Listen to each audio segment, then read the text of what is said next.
Okay, so hello and welcome, guys. Welcome back to Omnibulls. This is Hardeep Malik, and today we are going to discuss about what are stocks. तो इसको समझने के लिए let's assume a hypothetical person जिसका नाम है Mukesh Ambani and he happens to start his business from Mumbai, जो कि एक इलेक्ट्रिक कार चार्जिंग कंपनी का बिजनेस है जिसका नाम है RECC, that is Reliance electric car charging company. तो पहले साल में उसने काफी अच्छा बिजनेस किया एंड उसको दिखा कि 10 लाख रुपए का उसका प्रॉफिट है। तो ही डिसाइड्स कि he wants to expand into the other cities, for example Pune में या अहमदाबाद में। तो he does some calculations and निकल के आता है कि उसे लगभग 60 लाख रुपए की जरूरत पड़ेगी to expand into other cities. तो वो इस असमंजस में फंस जाता है कि अब किस तरीके से पैसा रेस किया जाए। तो फाइनली ही डिसाइड्स कि हम लोगों से पैसा लेंगे, because there are 3 avenues to raise money for him as of now. एक तो ये है कि वो बैंक से इंटरेस्ट ले, कि बैंक से वो लोन ले जिसपे कि उसको इंटरेस्ट देना पड़ेगा, या फिर अपनी कंपनी के बॉन्ड्स इशू करे जिसपे उसको कूपन रेट देना पड़ेगा। And lastly he can raise money from the general public, that is by offering his equity. Okay, so he decides and he decides कि वो लोगों से पैसा लेगा। क्यों लेगा? क्योंकि we are discussing about stock market here.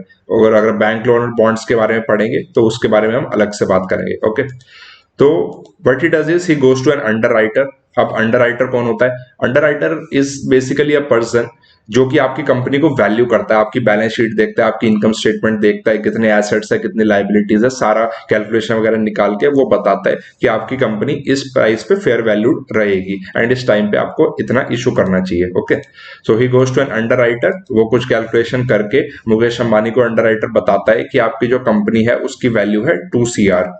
तो मुकेश अंबानी डिसाइड्स कि मैं 40% ऑफ द कंपनी को सेल कर दूंगा पब्लिक को, जिससे कि 40% of the 2 CR that is 80 lakhs वो रेस कर लेगा। ठीक है, तो ही को सो IPO अप्रूव हो जाता है and the company goes for an IPO, that is initial public offering, which means the first time the company is issuing shares to the public.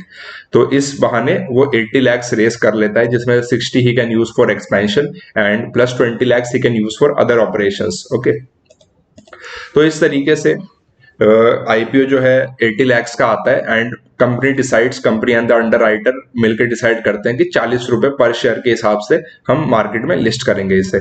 तो they want to raise 80 lakhs and for 40 rupees per share, इसका मतलब कि 2 lakh share market में float किए जाएंगे। So people subscribe to the IPO in the lot sizes. ऐसा नहीं होगा कि उस टाइम पे आप 1 शेयर या 2 शेयर ले पाएंगे, एक fix set amount of shares रहेंगे जो कि आपको परचेस करने ही पड़ेंगे एंड वो लॉट डिसाइड करते हैं एक्सचेंज और ये अंडरराइटर एंड द कंपनी मिलके। ठीक है, and after that the company is listed on the stock exchange.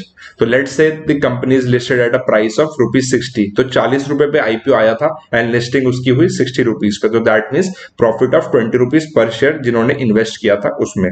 And then the shares are traded on the market. तो बाइंग एंड सेलिंग फिर चलती रहती है एंड इस तरीके से स्टॉक मार्केट वर्क करता है।